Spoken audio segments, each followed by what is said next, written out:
G-Town, Alton. Welcome to G-Town. Dubai.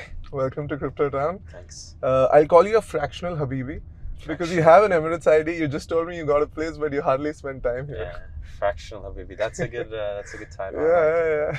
I like it. Yes. All right. So you've been a CS undergrad. You've been a CS masters as well from Imperial College, right? You started your crypto journey from winning NIA's flagship hackathon, after which they approached you. You got poached, right? You got hired as part of the NIA Foundation. You've been a core contributor to the protocol. You led their DA arm, which then spun out as Nuffle.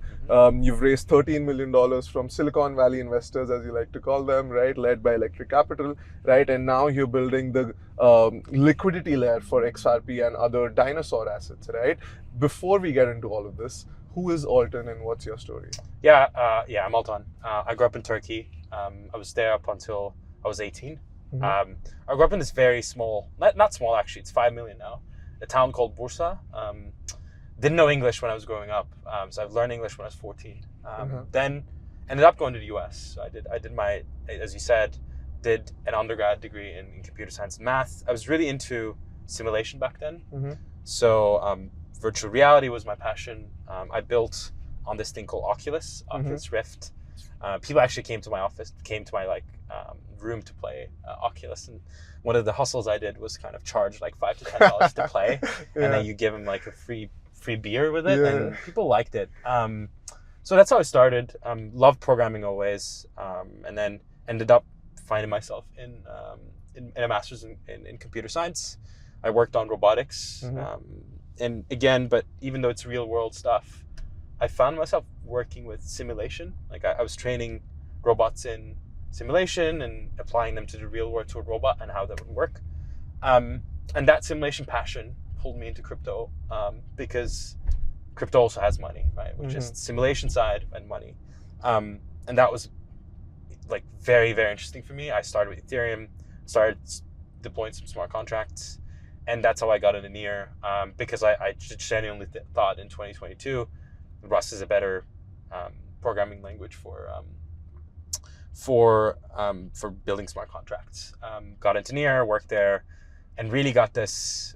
We were really heavy on building infrastructure, but now with everything going on in crypto, I think there's a way where you can build an app that, if you look at top 10 coins, they are Bitcoin, Doge, XRP, even go down to LTC.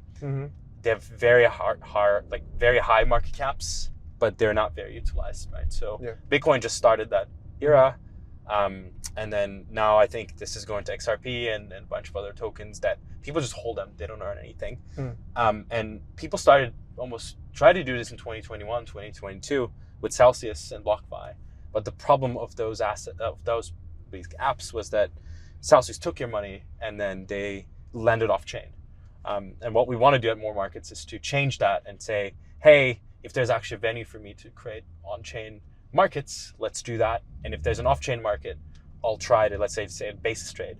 I'll try to give you transparency on chain, that the funds are there and what the funds are used for. So that's kind of the shift that happened. And we can talk about the pivot and other stuff because I think there's a lot of founders that go through that. But for us currently trying to build this platform where people can come in and deposit and earn not crazy rates, like crazy rates end up in badly, but something that's sustainable around 3 to 5% APYs that people are long on the asset and want to earn. Right. XRP, I think, is currently at like 0.8%, where you get like a 0.8% yield, not much, right? So you're trying to increase that. We'll come into all of this, right? But before we get into more markets and everything that you're building, I first want to learn about you as a person, right? Because just like as any early stage investor, they always take a bet on the person, right? So I want to know who Altan is, right? Let's start with like growing up. You grew up in Turkey, as you said, right? And then you moved to the US. When you were growing up, you've highly focused your education on CS, right? As you mentioned, and robotics. Were you always interested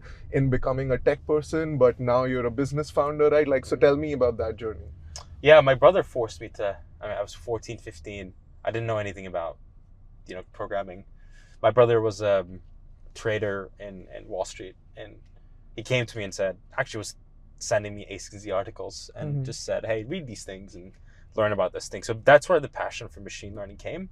And certainly like if you're going to the US and if your family is actually devoting a lot of money for you to go to the US, like my parents and I certainly didn't want to study something that I can't use, right? So Right. computer science came from that, and it was very hot era. So, and I was very inspired by Silicon Valley, and that's one of the reasons why I wanted to go US. But overall, like the idea of that, of like going to the US and getting into tech was always there.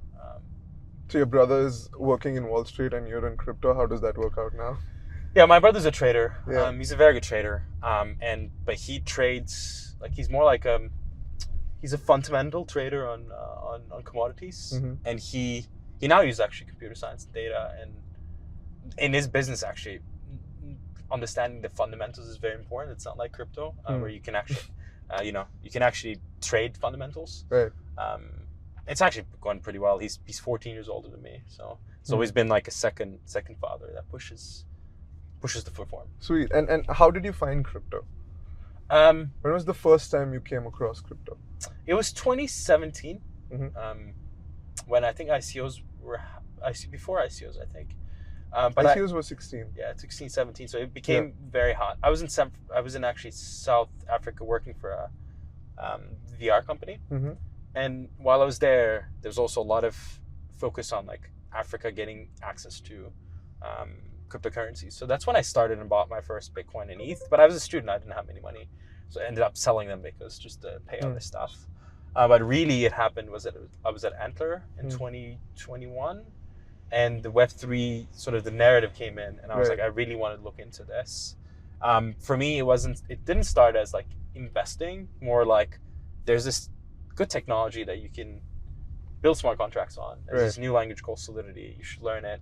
There's no ChatGPT back then, so you have to go through the curriculum, or maybe it's some read docs. And that was the main where like, oh wow, this is a technology that you can deploy smart contracts. And other people like Charles, if he's a developer, can read that smart contract. That was pretty interesting. So that was the first kind of getting into crypto. Right. And you mentioned Antler. I was going to touch up on this because you were an analyst at Antler for 10 months, right? And then you attended their EIR program, right? So usually the goal of an EIR is to either figure out what you want to build or find a co-founder, right? What was it for you? What was that journey like for you? Yeah, I didn't do a traditional EIR program at Antler. That was because I was an analyst working with the founders, and I told them I want to start a company. That was actually like almost, I was getting paid, but the pay, if I were to start a company, they would have some sort of shit, like a safe investment into the company. So the reason why I didn't find a company back then, I was 23, 24 years old, and I just felt like I needed more experience in crypto, especially if you wanted a founder. So that was one of the reasons I picked a near job rather than finding a company and then failing it, and have build my network and have more understanding of how the crypto market works. But going back, I think it was a good decision not to find a company back then, because I also didn't have any co-founders around me. Right. And then the near hackathon happens, and then I think that idea gets selected in the Outliers DeFi cohort as well, right? Did you go ahead with that? What was the scale of that project at the time? So we had two different projects. One that I've done at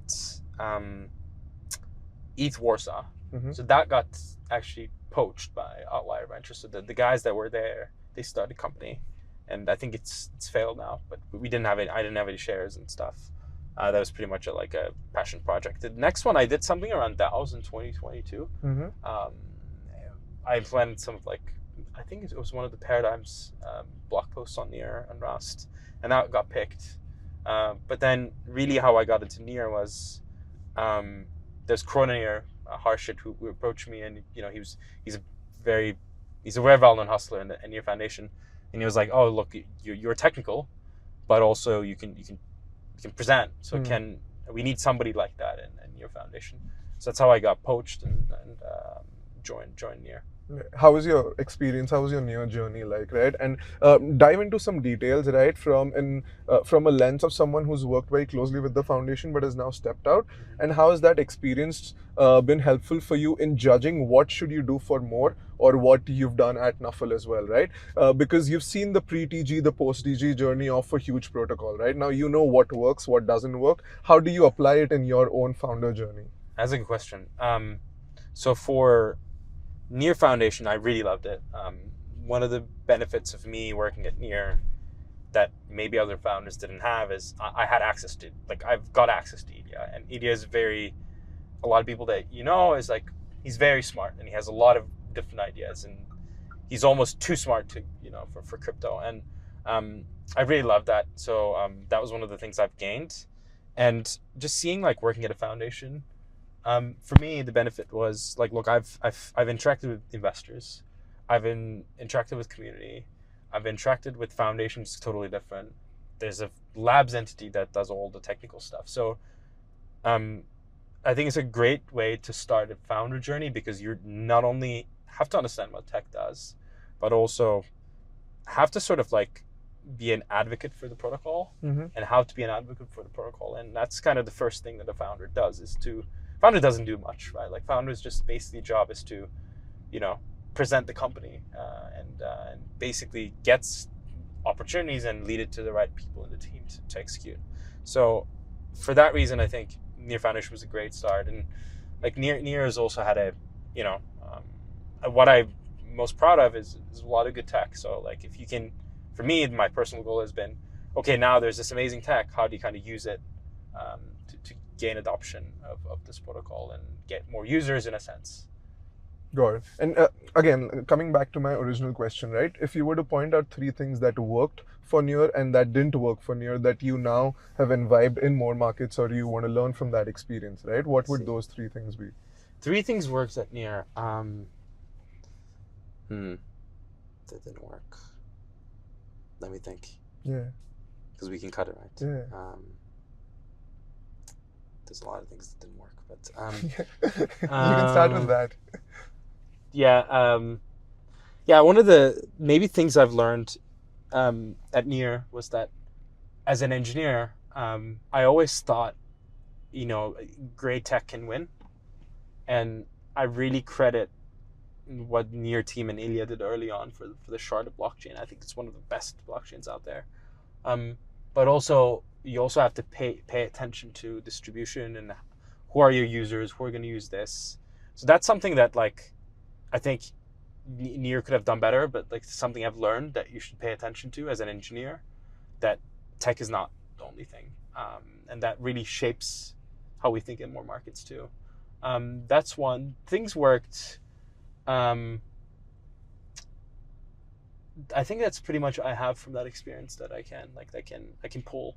That's been really helpful. That as an engineer, tech is not the only thing that you should focus on. As a business guy, you have to figure out also, like, where you get your distribution, where so that's something Ilya learned eventually too.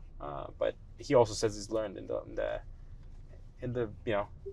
like after. The other thing he's taught me maybe is something I've learned from Ilya is Near was pretty much ready to be shipped in 2019. It didn't have its own consensus algorithm, but it had, like, Tendermint baked in. And one thing he told me is, like, I wish, Ilya's words, I shipped the protocol earlier, right? Because that time, like, a 1 year time for people to come in and build is a long time that eventually becomes exponential. So that learning is, like, if you can ship as fast as you can, then you have, like, started, even though your numbers are not there and stuff, like, just get it out there and then advocate for it, and then people will come and use it. Right. The first point I really agree with you is that the best product doesn't always win, but the best story does, right? And that's the point of this episode or this podcast series in general, right? To know the person behind the tech, right? The second thing, I've always heard, like, very mixed opinions about them, especially in crypto, because a lot of people say that, oh, why did Polygon or why does Near not pump anymore? Because there's nothing to speculate, right? They've shipped whatever they can, right? So again, I'm not sure on that, but interesting point there. It's hard. Like, it's hard to keep a narrative going for, like, 6-7 years, right? Yeah. And crypto is mercenary for narratives, in a sense. Like, there's an AI narrative, and there's like RWA narrative, there's a stablecoin narrative. Like, it's nice to have a narrative, but at the same time, when you look at traditional venture and now crypto, things have been consistently in top 100. Like, if you look at Hyperliquid and Ethena, they both have products that people use. Ethena did solve a very important problem, which was, like, I have my ETH and I want to go long and want to collect some premium. Ethena helped that. Like, Hyperliquid Perps is one of the most used like I use Purpose myself, right? And it's an amazing product, and that eventually becomes a platform. So I think having a product and driving the narrative after that is the attitude I want to have. Got it. So let's talk about your near D experience, right, which then spun out as Nuffle, right? First, let's talk about what was the reason behind the spinning out of near, right? After that, what was your fundraise journey like, right? And then we'll talk about the branding, etc. Yeah, near DA was a great experiment in August 2023. We basically were like, the roll-up's coming, and we looked at our tech stack at near, what to build there. And DA was the first one that took our attention because white paper talks about data availability and it does it in a very interesting way. And Ilya and the team were like, let's just build something. So we built that in 30 days. That was a smart contract that lives on near that exposes DA. And the reason we're spin-off was just, I just wanted to be a founder. So it started with February where I was like, I really want to be a founder. And I got my first check from Canonical. That was a $500K check. And but Anand was like, I'm investing you. It's not about like whatever you do. So I didn't even know back then that it was going to be a DA project. And then I talked to Ilya, and Ilya just told me like, you've been working on this, and you guys have been doing a good job. Just take this and see what happens, right? So that's how we spun out. For my fundraising journey, I was pretty lucky. Like I didn't have to do any hard work, and it was just too easy for me.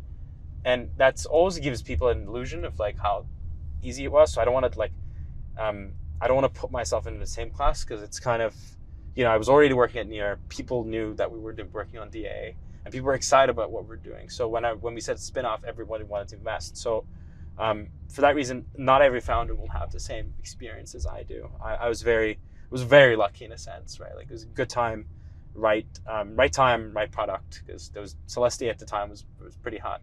So that's how we like raised the seed round. But one of the things I heard from our lead investors is like, obviously there's DA, but like we've invested in you. You'll have to figure out what you want to do, right? So if this doesn't work, you should be candid and intellectually open about it and move on. That's how we kind of started Nuffle. And which you've done beautifully, right? Because not a lot of founders talk about their pivot journeys so openly, right? And I'm sure there's a ton of learnings that you've gained from this experience, right? If you want to break down that, the art of pivot, right? And then owning up to it, right? Like for new founders who are just getting into the space, right? What does it look like? Walk me through the timeline. First of all, the first step of pivoting is accepting the fact that your first baby project might not, it didn't reach escape velocity, right? Yeah. What was that moment for you? Yeah, for me, like it was pretty simple, right? Like basically I looked at DA with the team, and DA just doesn't accrue any fees, right? It's very cheap on near. That's one of the actually almost feature, not a bug for near, but for us it was a bit of a problem, right? Just because you've just raised, you're just looking at your revenue metrics and like, I need like 1,000 roll-ups for this thing to maybe matter a little bit. So that was first. Second, like obviously comps for any project that you're doing, right? Like for example, in that comp, we would have comped to Celestia and Avail. Celestia at the time was 20 billion, and that was the top. And then you look at Avail, that was kind of 900 million, went to 300 million. They both have owned the blockchain themselves, right? They almost like verticalized like blockchain for DA. And for us, we did not own the blockchain. So for me to actually get a pretty high sustainable token, that's pretty hard, right? Like we would have not had the same success as Celestia and others do. And the other thing is like accepting that is pretty hard in a sense. So like this thing just didn't work, and I just need to move on, right? For example, we were like very intellectually honest that in the long term, this is gonna hurt the investors, hurt the founders, hurt the team. Because like I certainly want to build something that sustains, right? Even though I leave the company that has some sort of a value that I've created that I don't have to be there anymore. So that was one of the that's the thinking behind it, and I think accepting and communicating that to people as soon as you can is probably the way to go. And this is quite of an interesting thing with crypto founders. this doesn't exist in normal venture. Like normal venture is kind of like accepting the fact that like you can pivot as long as you take a bunch of shots, and one of them, if you see it's going, just go try to do a home run with that. So I think compared to Silicon Valley investors and normal investors, Silicon Valley acceptors are more receptive to pivots than like crypto investors that you got somebody bought into the narrative, not the founder. That's one of the learnings, and I'm lucky that Electric is one of the probably the most Silicon Valley investors out there that are like, just think through your reasoning and go through your thinking and make sure that like your thinking is aligned. And obviously your thinking is going to change over time too about products but yeah. Right. So first step comes accepting, right? What was the next step in your journey? Was it aligning the team? Was it identifying what's the next market gap that you want to go after? Yes. The second one was kind of, we built sort of a tech. So like when we were building DA, we were also working on an AVS. And the AVS was pretty much like a message passing layer, like a fast message passing layer. And we obviously, just like with any product, we're like, let's just build something that shows the product, right? So we built, on top of our AVS at the time, we built a, what we call like universal staking at the time, that you can take any asset from any chain and then mint a synthetic version that is specific for a certain app. So like, let's say for EigenLayer, I stake my EigenLayer, as I stake my Near, it goes directly to EigenLayer. It can't go anywhere. It's not like a wrap token. So we built that infrastructure, and we're like, EigenLayer is a small like market, right? It's like 16 billion, maybe 16 billion TVL, and candidly, like, there's not that much demand for other assets. So we're like, let's just look at what are the other bigger assets out there. So looked at XRP, looked at Doge, looked at all the other ones, and really I did a very basic napkin math of like, let's take the TVL and let's take the market cap and do a basic table of like XRP, Doge, all of them. And when you look at it, XRP is like 0.05% usage, and it's very low, right? And then you look at ETH and Sol, they're like 16 and 8 or 9. I'm like, this is a big market, and they're not serving it. So let's just try to build something there. That's how it started, and we so that was kind of the thinking process of like, the second is like, this is a big market, I'm gonna go after it. And then I started communicating to investors like, this is a big market that we should go after. And how did that conversation go, like aligning your team and aligning your investors? Team is pretty easy. Like, I think team at an early stage is not big at all. Like, we were 5 or 6 people at the time, so it's pretty easy to go after. Investors, some people will take, in a sense, like, what are these guys doing? But I'm okay with that. I'm totally comfortable. Some people are just like, what are you guys doing? Because you can explain them, but Electric has been super like supportive in the sense that like, you guys should go after these assets. It's a big market, definitely a great idea, right? So got that feedback, at least from our lead investors.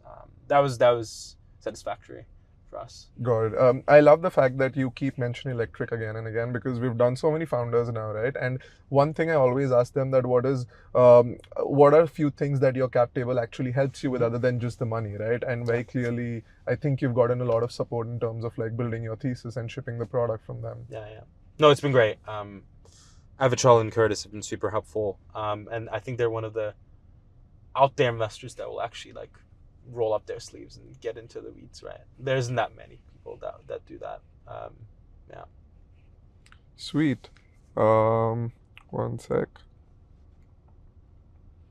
All right, let's now get into the gist of it. Let's talk about more, right? Yeah. Yes. Because I was like, thank you.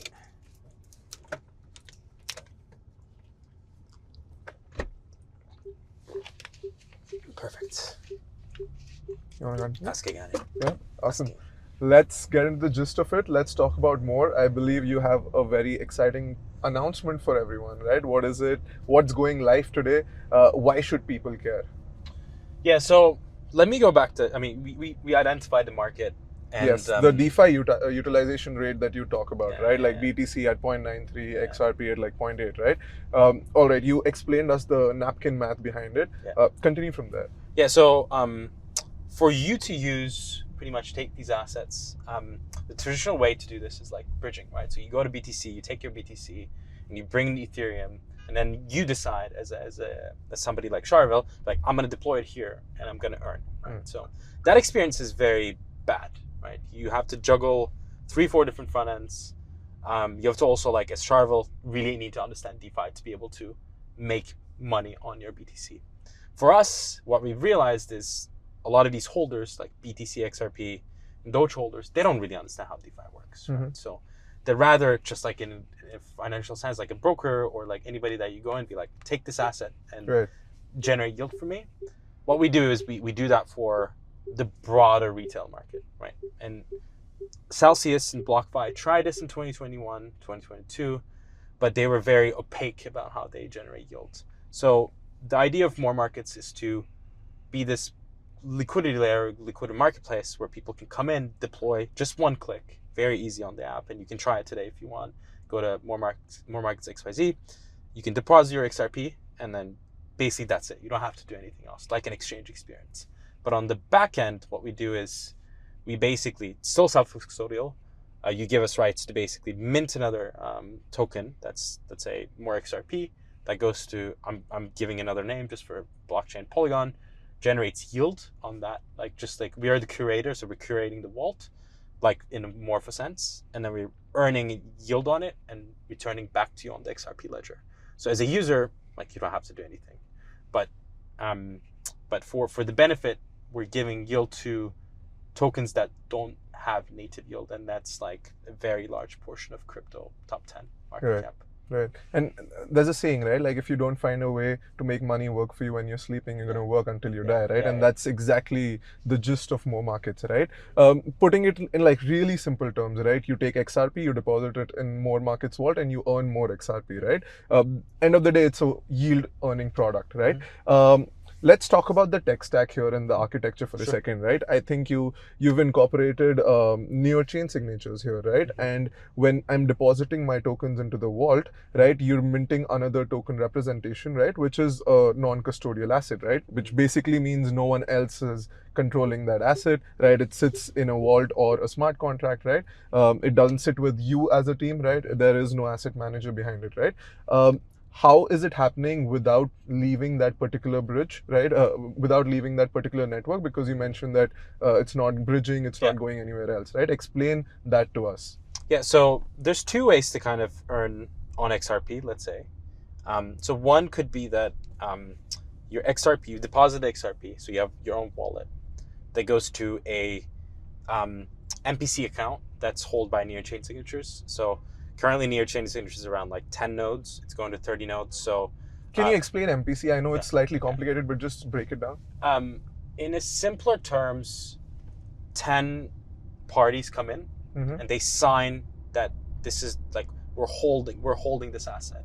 So rather than just one wallet holding that, there's 10 different parties that need to come together and say we're signing for it. So those 10 actually, you still hold the keys, but you hold the keys with them. And then in our case, you have this network plus a token that we give on XRP Ledger that sits with you, right? So even though these people, 10 people want to attack you, they can't because they basically need the token that comes from you to sign it, right? So that's something more markets has done. It doesn't come with near chain signatures.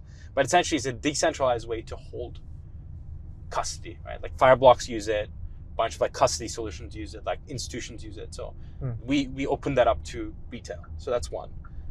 You put the XRP in. We mint a synthetic version of more XRP that lives in your account, right? So XRP accounts can be on Ethereum, but through chain signatures they can. So you hold the more XRP, and then there's no asset manager per se, but you basically say I want to earn on this asset, and more markets, let's say strategy, comes in and says, hey, I'm going to deploy this to, I'm giving a name, just random, Morpho, and then I'm going to earn from it, right? So you still kind of like, we're the quote unquote curator for the asset, and that yield is generated, let's say on Ethereum, then we use intense networks to take, let's say USDC and pay it back on XRP. We use currently near intense, but the technology is generalized enough that we can use any intense network. So it's a complicated tech stack, but as a user, you don't see it. Right. But in the background, we're using MPC, which is very crypto secure in a sense, and then we use Intense Network to pull it back, the money. So all like as a user, you're earning XRP on the XRP ledger, right? So yeah, but it has like obviously we use smart contracts on these chains because XRP ledger doesn't have smart contracts yet. But yeah, that's pretty much the tech stack. Got it. And how is the token that you're minting different from a wrapped asset? So it is different in a sense that you as a user don't go to the other blockchain and claim that it's your asset, right? Like it's all happens at once. And I call this, we haven't done this yet, but I call this like Brosit in a sense. Like Infinix guys did Switch, right? Which is like swap and bridge in one action. Ours is kind of like you bridge and deposit in just one click, right? Versus like going through a bunch of hoops. So that's different than a wrapped asset in a sense. Like you can't just take it and be like, hey, I'm going to go to this deploy. It's more limited, but it's limited for a certain use case. Got it. And all of this complicated tech stack is basically abstracted away from the user, and all they see is deposit button and then claim button, right? Correct. And I got the chance to try out the product. It's beautiful, right? I love the theme, I love the UI, right? I love the color scheme. It's that sand dune vibe, right? Which is that it showcases wealth, bro. That's the color of the buy, right? I remember you also spoke about this, that increasingly a lot of DeFi apps will be showcased as neobanks, right? For example, EtherFi as well, right? Is that what your goal also is with the product?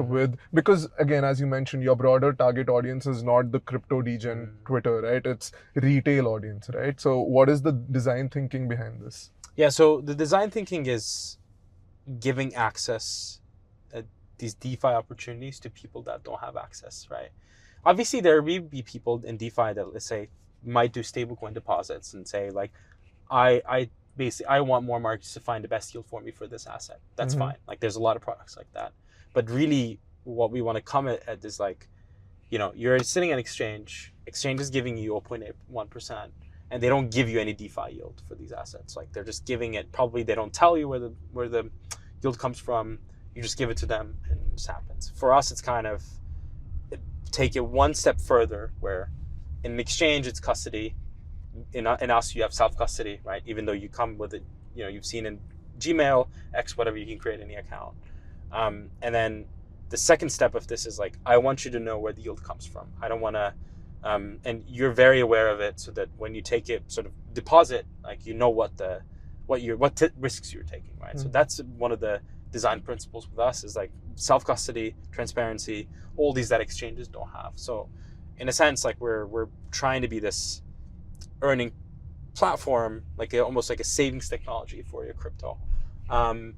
Yeah, that's pretty much going to be the growth plan is going to be, obviously start with XRP, have some stable coins, and eventually grow to like Bitcoin, Doge, any of these big chains, then we can do stuff like staking and others that still retail doesn't have as much access. Like, you know, Binance, for example, just for Near example, but for Near, Binance gives 4%, but usually the staking yield is like 7-8%. So they're getting a large cut, right? For us, I'm not working for more markets, but I'm working actually for the user. Like, how do I make sure that I give you the best rate possible for this asset, plus the DeFi, right? So that's the vision. Got it.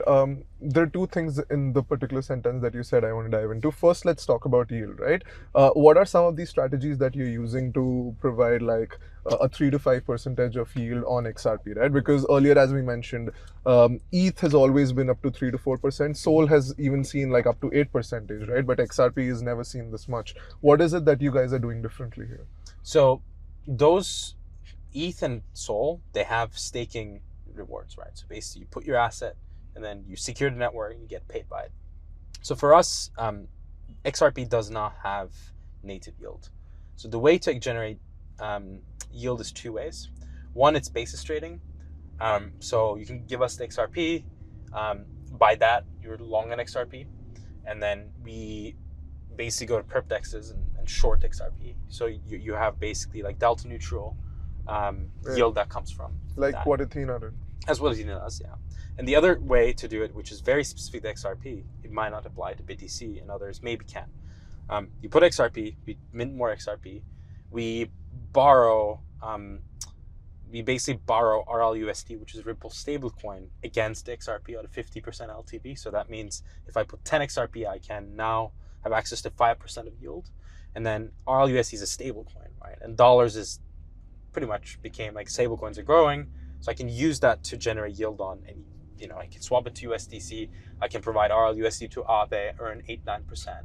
Right. So that's the yield comes from pretty much on chain is to give access, anything that Aave, all these that XRP doesn't have access to, have access through more markets. Got it. Since most of this yield or all of this yield is being sourced from DeFi strategies, are there any supply constraints to this? Do you need a minimum number of, like, is there a threshold of supply that you'll need for this to generate the promised 3 to 5% continuously? So the graph looks like almost as the supply goes up, the yield will go down. I mean, you saw this with Athena too, right? Like Right. Athena had very large APY, Correct. and then, but that also means like the product gets more secure and secure after a certain point. So we'll start with like small caps. Haven't decided on the caps yet, but like cap it a little bit, cap it a little bit, and cap it a little bit. Just from my top of mind, like from XRP basis trade can scale up to like 150 to 200 million in certain venues, right? So you can do that. For yield, as long as we have access to RLUSD, which is the stablecoin, as long as you have access to stablecoins, you're not capped as much, but it still is like obviously a DeFi problem, right? DeFi markets are not as liquid as CeFi markets, so but you can still grow to like billions pretty easily. Got it. The yield that the end user receives is in XRP Correct. itself, right? The native token, which is different from what we see in other platforms, right? Was this a conscious decision that was made, and what was the thinking behind this? This was actually thinking came from restaking. When we work with Antler, one of the things I've realized with restakers is that the idea of a restake is getting like a token, like let's say some AVS token. They specifically said, and I remember, we will swap this to ETH, right? Because I'm restaking and staking ETH, so I want the ETH back, right? So, and that was a conscious decision. And the second thing is like we don't want the token to be, let's say, in the project's token. We want this to be in stable token or anything, so that we can actually swap it to XRP pretty fast, because stable coins are the most liquid in the markets today. So it was a very conscious decision that if somebody, and like if you kind of take the example of staking, if you're staking, then you're getting, if I'm staking near, I'm getting near rewards back, right? So it's the same concept that if you're long on XRP, you should be getting XRP. If you're long in BTC, you should be getting BTC. Got it. You mentioned that there's no yield ecosystem as such in the XRP system, right? Let's say in a world where more markets does pioneer that, right? And how we've seen in the DeFi ETH ecosystem is that there's a lot of yield games that these protocols play, right? How do you plan on making more markets as the go-to hub for this? Yeah, so the way to think about it is if you have a very successful app, then you can start building a platform around it. Right, so if you look at Athena and Hyperliquid, they have started as a very successful app, and then they've gone down to create a platform.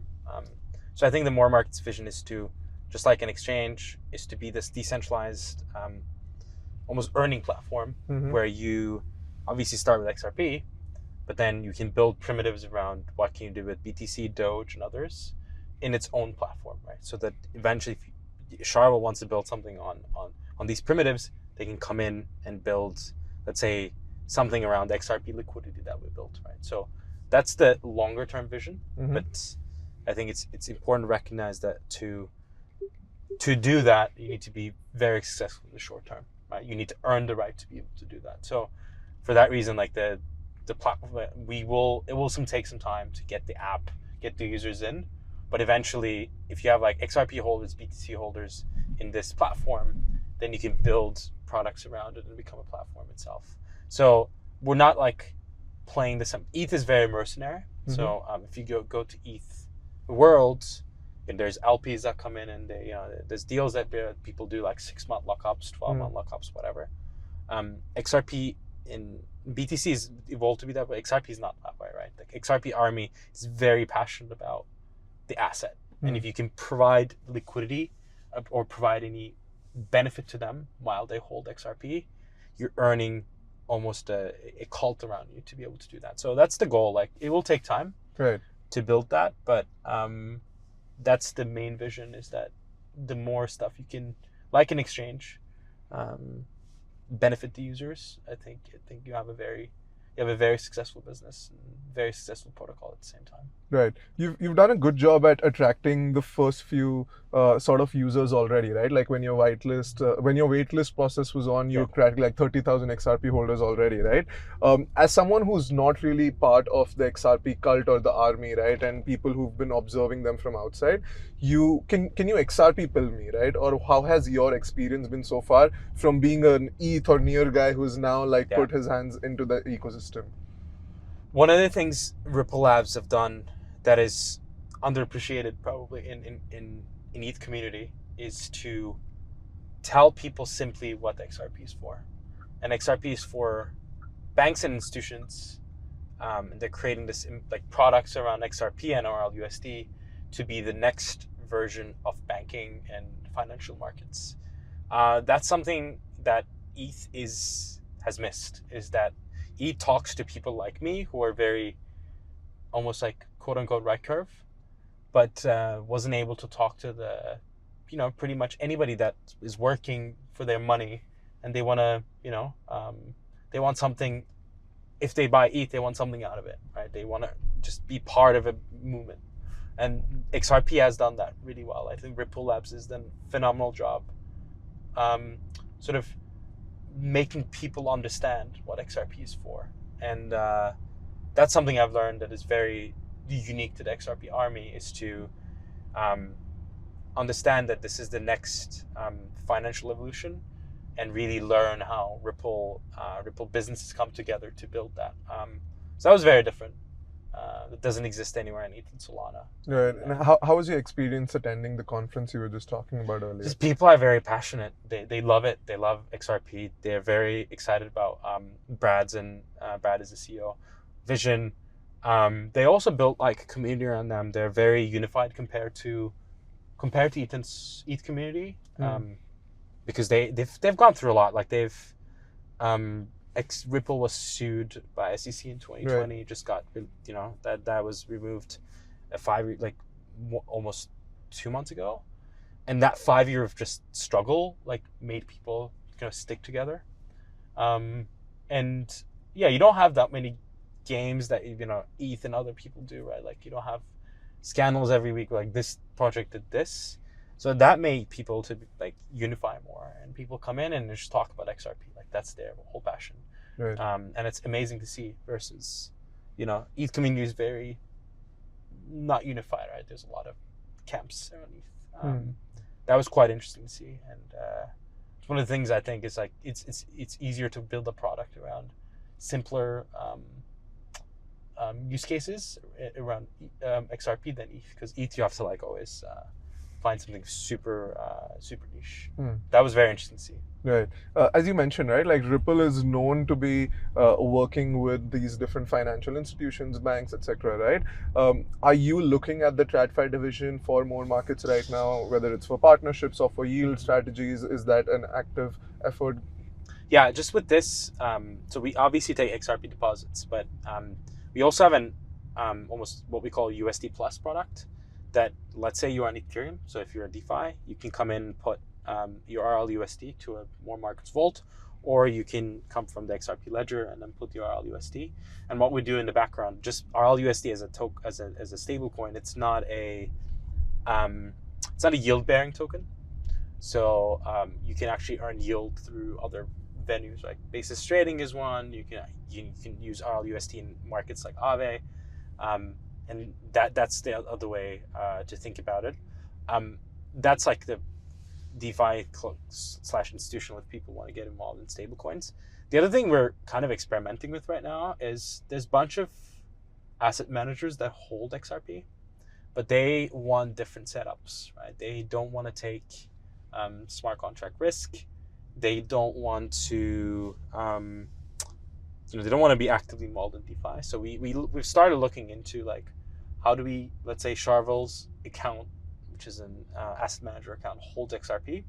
How do we synthetically mint what we call IMOR XRP and use that in like DeFi. And let's say Charvel doesn't want to take smart contract risk, use ZKTLS to mint it, and me and as a business, I get an agreement with Charvel, the company, that say, hey, if there's a liquidation happens, this is how we're gonna handle liquidations.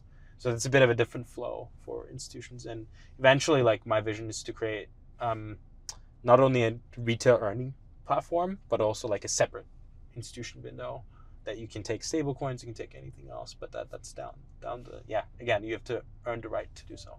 Are we going to see Altan in suit? Yeah, I was thinking about wearing one today, but eventually I think we'll have to. Even Ilya did it, so we'll have to do it at some point. Awesome, man. I think I'm pretty excited for the new product rolling out today. I'm sure there are going to be a ton of people trying it out. I already got to try it out. Beautiful UI, beautiful experience, and looking forward to more things coming out of more. Looking forward to more things from you. Thanks. Thanks for having me.